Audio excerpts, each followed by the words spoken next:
Firman Tuhan Harian. Memeriksa kembali apakah engkau mempraktikkan kebenaran dalam segala hal yang kau lakukan, serta apakah setiap tindakan yang kau lakukan berada dalam pengawasan Tuhan, merupakan prinsip-prinsip perilaku setiap orang yang percaya kepada Tuhan. Engkau akan disebut orang benar, karena sanggup menyenangkan hati Tuhan, dan karena engkau telah menerima pemeliharaan dan perlindungan Tuhan. Di mata Tuhan, semua orang yang menerima pemeliharaan, perlindungan dan proses penyempurnaannya, dan mereka yang dimenangkannya adalah orang-orang benar. Dan Tuhan memandang mereka dengan hati yang senang. Semakin engkau menerima firman Tuhan di sini dan saat ini, semakin sanggup engkau menerima dan memahami kehendak Tuhan. Dan dengan demikian, semakin engkau dapat hidup menurut firman Tuhan dan memenuhi persyaratannya. Inilah amanat Tuhan untukmu, dan apa yang harus engkau capai. Jika engkau menggunakan pemikiran untuk mengukur dan menggambarkan diri Tuhan, seolah-olah Tuhan adalah patung tanah liat yang tidak berubah.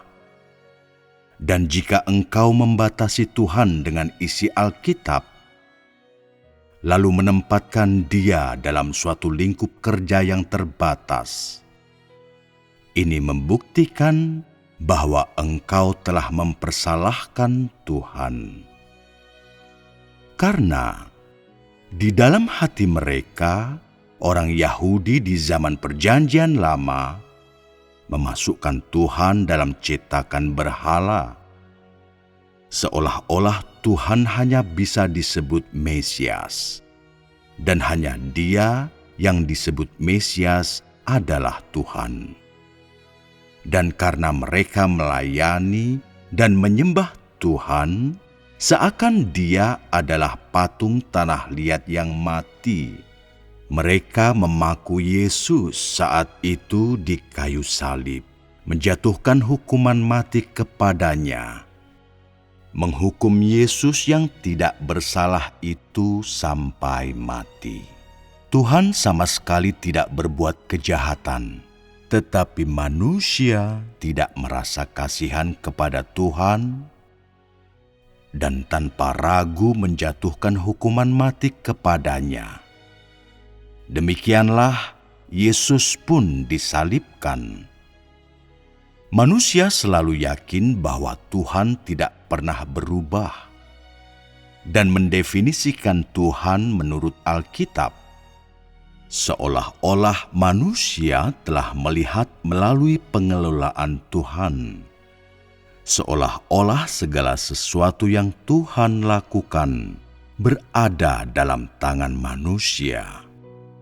Manusia sangat konyol. Mereka dikuasai oleh kesombongan yang terlalu berlebihan, dan mereka semua suka bersilat lidah dengan berbagai dalih.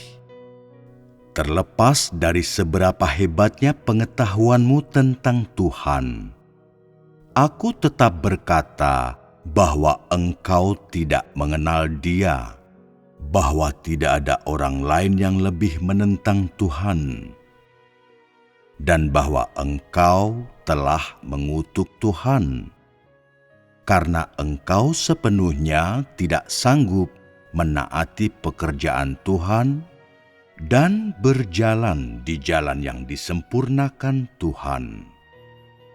Mengapa Tuhan tidak pernah puas melihat tindakan manusia? Karena manusia tidak mengenal Tuhan.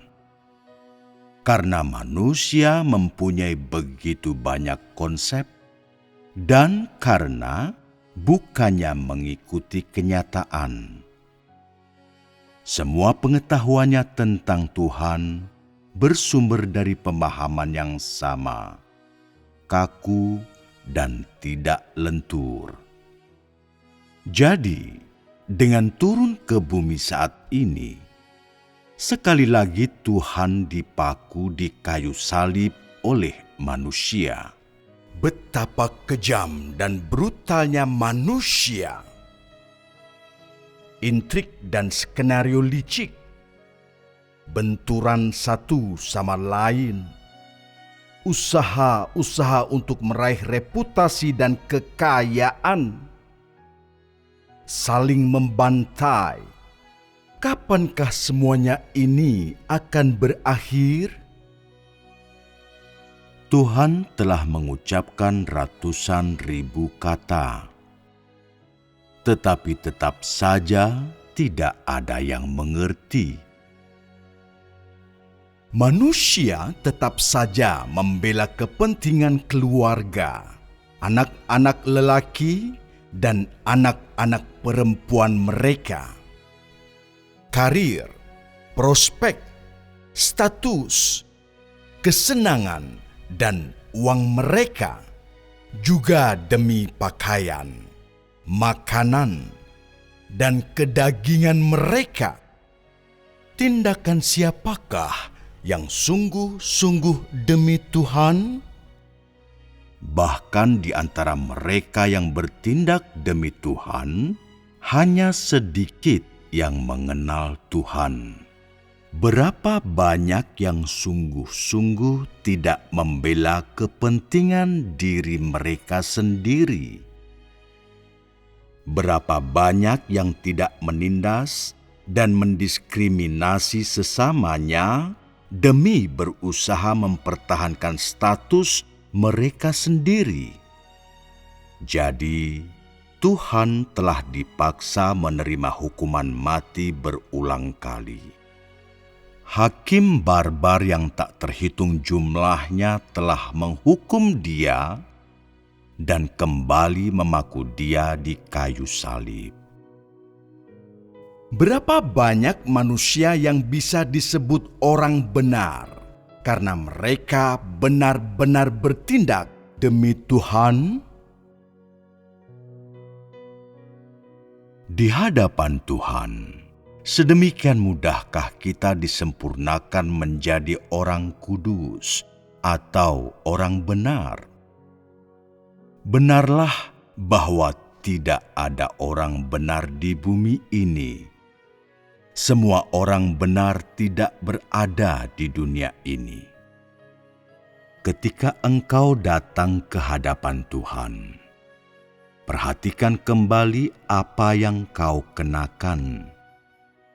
Perhatikan kembali setiap kata dan tindakanmu, segala pikiran dan gagasanmu, dan bahkan mimpi-mimpi yang engkau impikan setiap hari. Semuanya itu adalah untuk kepentinganmu sendiri. Bukankah ini merupakan keadaan sebenarnya? Kebenaran bukan berarti bersedekah atau mengasihi sesama seperti mengasihi diri sendiri, atau tidak berkelahi, bertengkar, merampok, atau mencuri.